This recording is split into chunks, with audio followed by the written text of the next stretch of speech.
হুম এবার বি লেখো। এইটা বি। আগে দাগ দাও।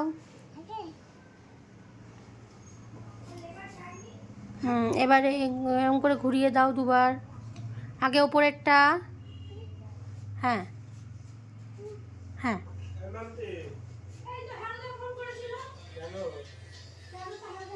দাও দাও, পুরোটা টেনে দাও।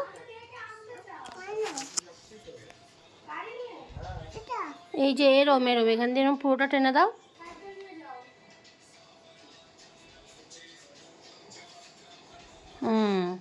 এবার সি লেখো।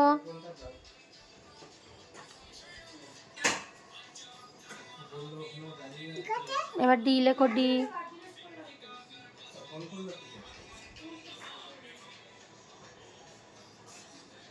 ভেরি গুড, খুব সুন্দর হয়েছে। কি দেখবে?